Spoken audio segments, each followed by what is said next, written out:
Good morning. It is still June 2020, year of the plague. The weather outside is beautiful. It does not correspond to the weather inside, which is not. I am going to read a few poems I wrote during the plague that chart the season, the outside weather, and the inner weather. Sirens in Queens.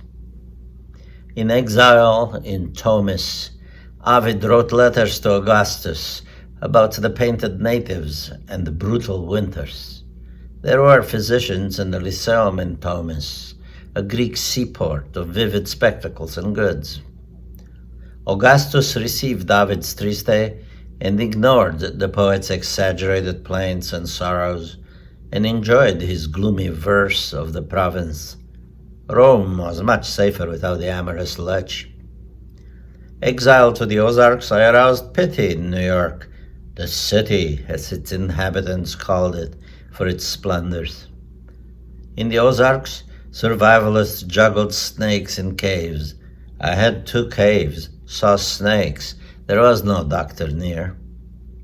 In Siberia, Pasternak, the doctor, was kidnapped by armies to tend to their wounded and their gods that were as hard and cold as their winters, and out he trudged in the movie through the snow. Some plagues are real, some are not. In retrospect, many people died in history's show. For the historians, heirs, poets, and filmmakers, there is no better subject than great distance. Social, or forced, or voluntary, or just geographical. People willing and unwilling to grow the space between others, even lovers, kin, or parts of their own selves. Distance is the only subject to sing and emote for. Under house arrest in Bucharest, there was a policeman watching at your door. If you got sick and needed to get to the hospital fast, you just called your guard and got there in a jiff. Under house arrest in Queens, everyone is in their own dance listening to the sirens. If you get sick, nobody will come for you. By the time you hear your siren, you'll be stiff. Walter Benjamin, a wonderful writer who saw things on the eve of World War II well and decided to leave that world behind after writing and traveling and observing. In Moscow in 1927, the constructivist, the hopeful, forward-looking movement was squashed by Stalin's doctrine of socialist realism, and some of the artists and the poets went to Siberia in exile, others were killed outright. But in 1927, Benjamin in Moscow. You can't make a new man, but you can kill old ones. Walter Benjamin in Moscow, 1927, noted posters exhorting the masses with the slogan, "Time is money," attributed to Lenin, the only god the lazy Russian masses pretended to listen to, but did not, no matter how big Mayakovsky made the letters. New men apexed in Metropolis. Then the execution of prototypes was on. Lenin, like Chernyshevsky, asked, "What is to be done?"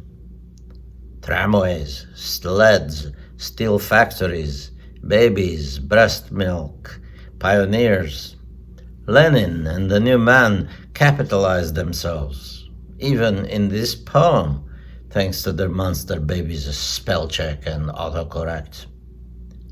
Benjamin went to Moscow at the right time, or just in time, to escape being an executed prototype or frozen in the tundra. His timing served him by not being in New York either in 2020. A lucky man, he wrote his thoughts and executed himself. He was the new man, after all. Not a Leninist, not sci-fi, a free man. Love song. Quote, pneumonia is the old man's friend. Was that for ages. And it was nature suffocating you with your own hands. My time has come, the old one said. It is my turn.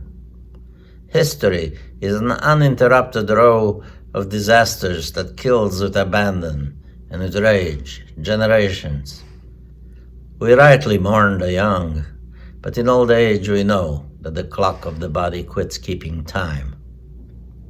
Until recently, that is, when our minds understood that our bodies better and began to keep the old clocks ticking until the rooms were full of us and air was hard to breathe. Oh, thinkers, scientists, tinkerers, and entertainers, longevity creators, all, we thank you for keeping us here, bored and dismayed and full of fear. The beyond is overpopulated, and you never know what a reconstituted cadaver might become, a feather, a worm, or a vampire. If you're lucky, that is, you will contribute form in the soup. The young will miss us until the will is read. I am still here as the plague rages. Personally, I write sonnets so they will say, he said. There is a doctor in my bed, or there is one.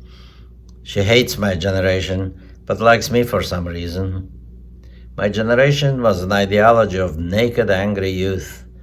We left behind some language and found a common thread. Let us live now. We did our damage. It is an alien season.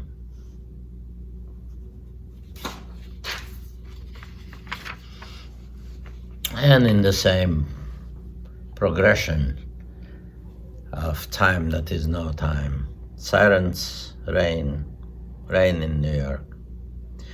It's raining in Queens like it rained in Verlaine's Paris. Not on roofs that are too high, but on the few cars swishing by. On the potted plants on balconies looking on other towers. The towers of New York are sad. The bricks weep history. It's raining on the Statue of Liberty in New York Harbor. She's weeping for the liberty that is her extinguished torch.